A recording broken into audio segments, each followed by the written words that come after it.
आज आपल्याशी बोलण्याचं कारण की राज्यामध्ये नगरपालिका नगरपरिषद निवडणुकांची प्रक्रिया सुरू आहे।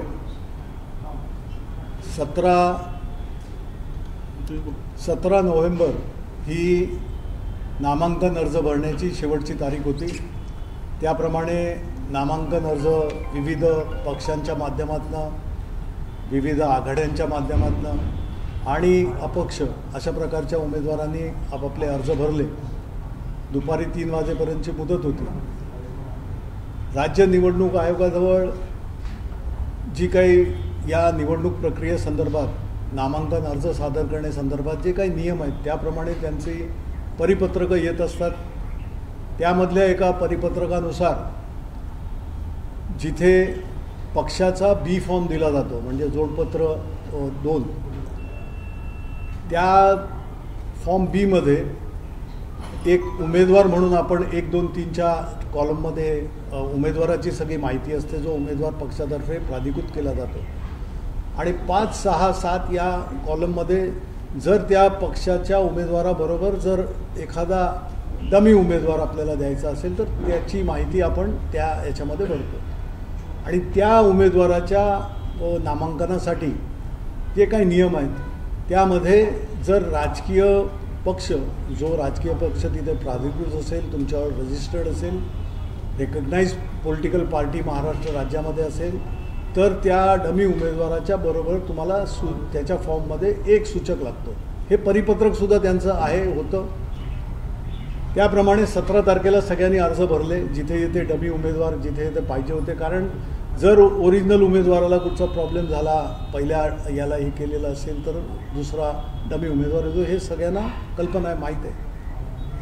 17 तारखेची प्रक्रिया पूर्ण झाली। 18 तारखेला छाननी होती काल, आणि स्क्रुटिनीच्या या संपूर्ण प्रक्रियेमध्ये सुरुवात झाली सकाळी 11 वाजता आणि दुपारच्या 17पर्यंत लंचपर्यंत ज्या स्क्रुटिनी झाल्या त्यामध्ये अशा प्रकारचं 17 तारखेच्या परिपत्रकाच्या, म्हणजे 17 तारखेला 3 वाजेपर्यंत झालेली जी प्रक्रिया होती त्या ह्याला पहिल्या आलेल्या तुमच्या परिपत्रकानुसार सगळी प्रक्रिया झाली।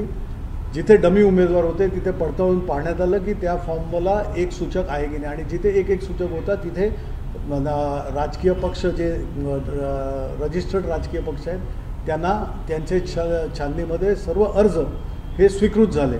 कुठलाही प्रॉब्लेम आला नाही, व्यवस्थित ती प्रक्रिया पार पडली।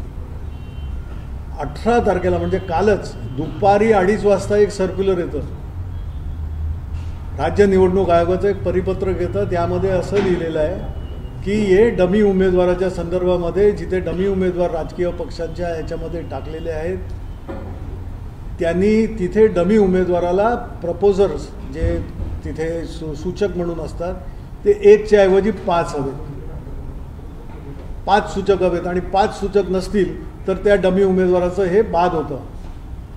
आता ह्या प्रक्रियेमध्ये तुमची ज्या संपूर्ण निवडणूक प्रक्रिया असते, आज तुमचं 17 तारखेला नामांकन अर्जाची मुदत संपली, 3 वाजेपर्यंत तुम्ही सगळं आटोपलं। दुसऱ्या दिवशी छाननी स्क्रुटिनीची प्रक्रिया असते। ही तुमची छाननीची प्रक्रिया, स्क्रुटिनी प्रक्रिया ही दुपारपर्यंतची पार पडते आणि तुम्ही नियमानुसार त्या ठिकाणी स्वीकृत करता अर्ज, आणि दुपारनंतर तुमचं जे काही परिपत्रक येतं त्याला धरून तुम्ही बाकीचे अर्ज पहिल्यापासून केलेले आहेत ते बाद करता। हा फार हास्यास्पद असं वाटतं, परंतु या राज्य निवडणूक आयोगाची किती हलगर्जीपणा म्हणा किंवा निष्काळजीपणा म्हणा, किंवा या रिप्रेझेंटेशन ऑफ पीपल्स ॲक्ट 1951च्या बाबतीमध्ये मग तुम्ही काय म्हणून जनतेला देताय? आज जर अशा प्रकारची जर हे होत असेल तर मग लोकशाहीची मूल्य कुठे गेली?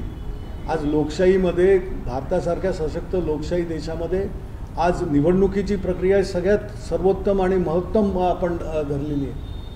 आणि मग याच प्रक्रियेमध्ये जर तुम्ही वाटेल तसे असे निर्णय बदलायला लागला, तेही विहित मुदतीनंतर, जी विहित मुदत तुम्हीच स्थापित केलेली आहे, तुम्हीच दिलेली आहे।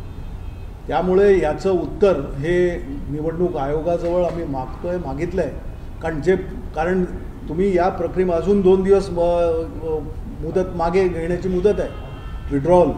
त्याच्यानंतर 26 तारखेला तुम्ही सिम्बल देणार आहात, तुम्ही चिन्ह देणार आहात। या सगळ्या ह्याच्यामध्ये एकदा ती निवडणूक प्रक्रिया सुरू झाल्यानंतर अशा रीतीने हस्तक्षेप किंवा अशा रीतीने अवाजवीपणा हा जरी तुमचा निवडणूक आयोगाचा सर्व अधिकार कंडक्ट सुपरविजन वगैरे हे तुमचं असलं तरी फ्री अँड फेअर इलेक्शन घेण्याचा जो तुमचा एक महत्त्वाचा ऑब्जेक्टिव्ह आहे त्या ऑब्जेक्टिव्हमध्येच तुम्ही स्वतःच ज्यांच्यावरही जबाबदारी आहे तेच अशा रीतीने करताय.